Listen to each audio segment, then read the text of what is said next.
Good day to brothers and sisters.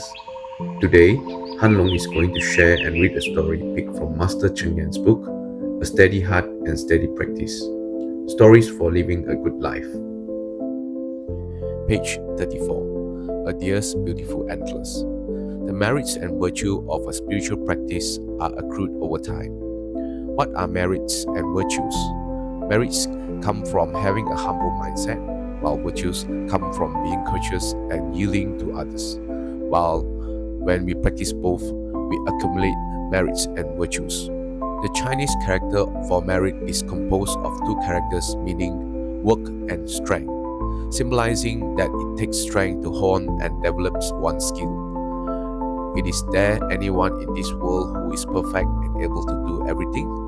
Since we had the karmic conditions to be born in this world, we must combine our strength with others to mutually support and help each other build safe and stable life. So, we must be humble and respect everyone. The Buddha once told the story of a deer who lived in the forest, whose antler was very majestic. One day, the deer was drinking water at the creek, and when he saw his reflection in the water, he could not help but to think to himself, "Ah, I am so handsome.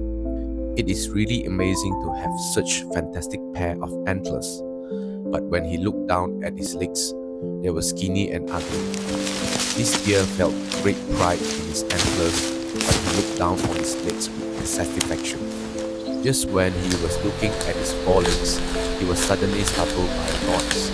He turned around and saw a hunter aiming a rifle at him. Frightened, the deer turned and raced into the forest. But just as he was racing to get away, his long, beautiful antlers became tangled in the branches, trapping him until the hunter finally caught him. The deer thought with regret, "Usually I am ashamed of my legs, yet they could have saved my life, while my antlers, which I am most proud of, have brought me to harm."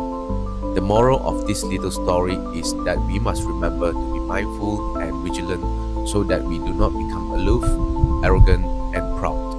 This is what the Buddha hoped to teach us.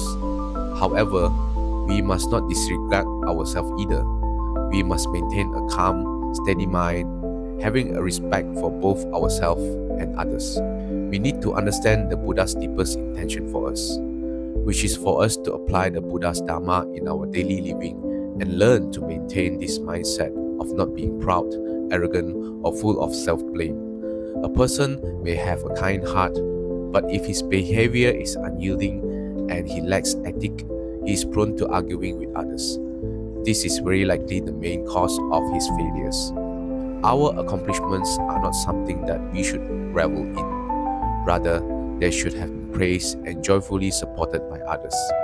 Such a mindset is the mark of a truly refined character. Thank you.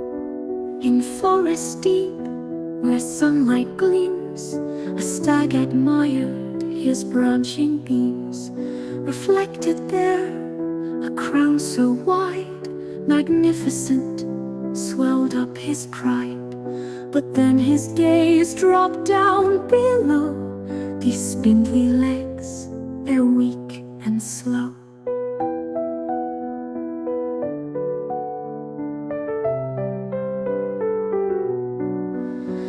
The path of spirit, slow and deep, where merits bloom and virtues sleep, then waken bright, humility's grace, and yielding heart in every space, like work and strength that intertwine, to build a life that's truly thine. Oh, those antlers praised so high, trapped in branches reaching nigh.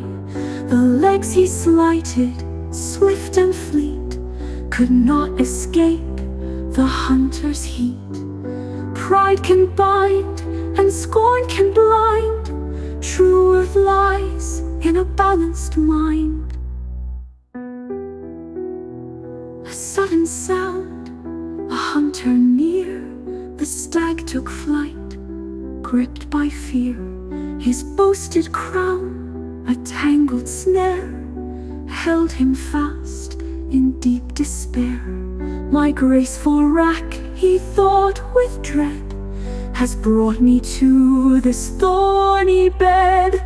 He strained against the binding wood, these ugly legs misunderstood. They could have borne me far away, while beauty leads me as its prey.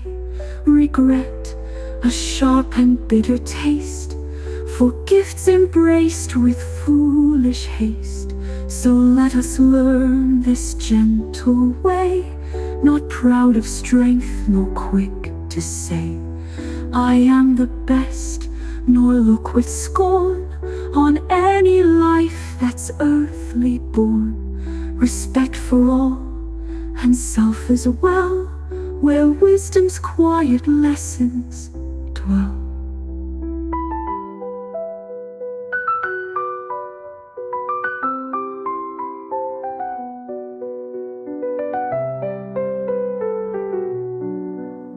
So let us learn this gentle way, not proud of strength, nor quick to say, I am the best, nor look with scorn